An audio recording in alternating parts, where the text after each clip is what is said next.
Rambulabay po ng radyo kayo Manggi. Ang Kamara ay bumitaw na rin, hindi nagsagawa ng investigasyon doon sa flood control projects. Ang Senado, maski yung chairman ng Blue Ribbon Committee, ay nag-resign na rin. At wala pang ipinalit pansamantala si Senador Erwin Tulfo. Ang ICI, inaantay ng taong bayan na sana ito ay transparent, pero merong parang secrecy, parang tinatago rin sila, hindi tinatransparent. Ano sa tingin nyo kung sakasakaling walang mangyayari dito sa investigation? No? Ano ang tingin nyo kung wala talagang ahensya ng gobyerno na seryosong tututok dito sa usapin? Maging ang ombudsman, medyo hindi malaman, pero nag-ano si Secretary Remulla na iimbestigahan niya. Ano ang sa tingin niyong mangyayari sa susunod na mga araw o buwan kung walang mangyayaring tunay talaga, hindi masatisfied ang taong bayan sa mga isinasagawang investigasyon?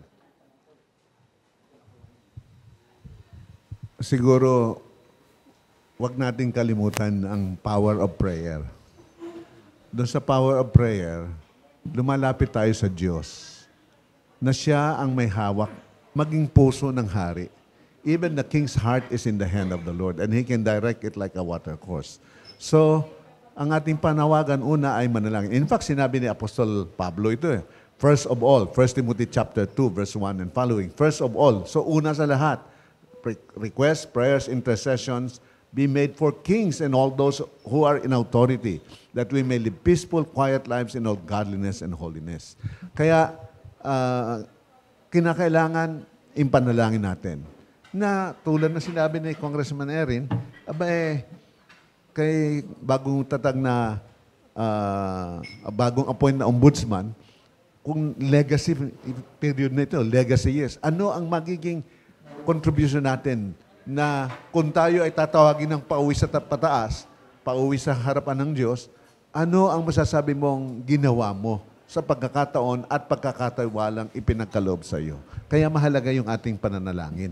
Hilingin natin na kumilos ang Diyos sa buhay, sa puso ng mga involved, at sila ngayon ay magkaroon ng conviction. Sinabi rin sa banal na kasulatan, the Holy Spirit is the one that gives conviction of sin, of righteousness, and of judgment. Kaya lahat tayo mananagot sa Diyos eh. Lahat tayo haharap sa Kanya. At ang banal na Espiritu ang nagbibigay ng ganong conviction. Kaya yung power of prayer, huwag nating kalimutan. Dugtungan ko lang yung sinabi niyo, power of prayer. Meron bang pagkakataon na lahat ng mga reliyon ay magsama-sama sa isang hadakain, magkabuo, na isang adikain, magsama-sama sa EDSA o sa ano na ang panalangin ni tuldukan na ang corruption, yung prayer? Actually, hindi naman kinakailangan magsama-sama ka sa isang lugar. Kasi ang ating Diyos, who is omnipresent, kahit saan, kahit hindi ka na nga sumama dun sa kalsada kahit nandun ka lang sa bed chamber mo o dun sa iyong private room, pwede kang manalangin. So kung sama-sama ang mga tao ay nananalangin, kung sama-sama ang mga tao ay lumalapit sa Diyos, ay makikita natin na ang Diyos ay kumikilos. Actually, nakita natin na maging yung pagdating ng mga unos o ng baha ay ginagamit para lalong maramdaman na dapat lumabas na. Kaya nga yung iba, ang prayer ulan pa more. Di ba? Para baha. Kasi kailan nagsimulang magkaroon ng kamalayan tungkol dito?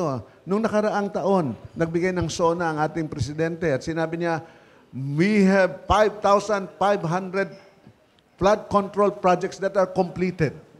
Malaking pinagmalaki yun. Biglang after 2 days, bumaha.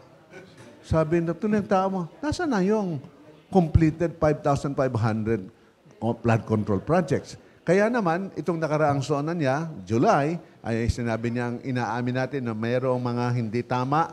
Kaya sinabi niya, mahiya naman kayo. Sino kayong dapat mahiya? No? Pero mahiya naman kayo. At pagkatapos nilabas siya yung 15 kontratista at nagsimulang tingnan, ano ba talaga? Yun. Pagkatapos niyang SONA uling, bumaha na naman. Kaya para bang ang Diyos ay gumagawa na ng paraan na maging yung pagpatak ng ulan at pagkaroon ng baha, ay lumalabas na merong katiwalian na dapat mabulgar. May mga ginagawang hindi tama na dapat nang mailabas. At kung tayo patuloy na lalapit sa Diyos, ay makikita natin ang katotohanan at ang katotohanan ang magpapalaya sa atin. Bishop, naalala ko lamang, lalagi nating sinasabi, yung Vox Populi, Vox Dei. Ang boses ng mamamayan ay boses ng Diyos. Ang problema sa atin sa Pilipinas, boses ng COMELEC. Ang nangyari, dinaya ang mga eleksyon natin. Hanggang ngayon, hindi pa na-explain. Kaya nagalit siguro Diyos na iyak. Yun ang naging baha, yung iyak ng Diyos. Sa bagay, Colonel, kasama ko doon po sa pumirma doon sa complaint against COMELEC. Yung cybercrime. Pero wala pang sagot eh. Pero hindi tayo titigil na ang talagang paghiling natin sa Diyos. Pagka ang mga tao ay umiiyak na. Sabi doon sa Proverbs 29, verse 2, when the righteous are multiply or are many, the people rejoice. But when the evil rule, the people groan. At pagka ang mga tao ngay naghihinagpis na and groaning, ang Diyos ay nakikinig at siya ay kikilos. Siguro ito ang maidadagdag ko. Yung ang ating mga experience, karanasan, kahit sa EDSA People Power Revolution, masyadong sweet. Hindi tayo nahirapan eh. Peaceful. Pero mapikita natin na ang mga Pinoy, palibasa, pagka hindi siya directly affected, hindi kikilos. Kaya ngayon, nakababad sila lahat sa baha, sumasama na dahil nararamdaman na nila ang epekto ng katiwalian. So, dapat siguro ito ang mamulat ang ating mga kababayan na hindi dahil hindi tayo naapektuhan personal, pero nakikita natin ang kabuuan ng mamamayan ng Pilipinas apektado, kailangan tayong kumilos. At ito nga ang panawagan natin maging sa ating mga kababayan. Kasi nga, hindi lang naman nakaraang eleksyon, sa mga daang eleksyon, tumatanggap tayo ng ayuda.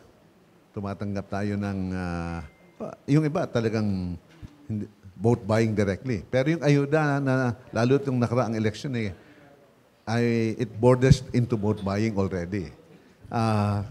Kaya napansin nyo ba, sabi, lahat ng tao tatanggap kayo lahat ng tatanggap kayo ng 5,000. Pero magkano tinanggap ng mga tao? 2,000. Ibig sabihin, may nawala ng 3,000. Ang dumating sa tao, 2,000. Bakit ko alam ito? Kasi kinakausap ko yung mga tao eh. In fact, nalaman ko doon sa aming distrito pati pangalan ko at ng aking may bahay nakasulat doon. Sabi ko, hindi kami pwede dyan.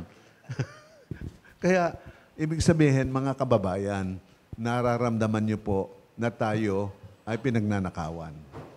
At talagang manindigan tayo. Tayo po'y umiyak sa Diyos. Magsumbong sa ating Panginoong Diyos. At ang Diyos na hindi natutulog, ang tutugon at ilalabas ang lahat ng dapat mailabas at mabisto at panagutin ang dapat lahat managot.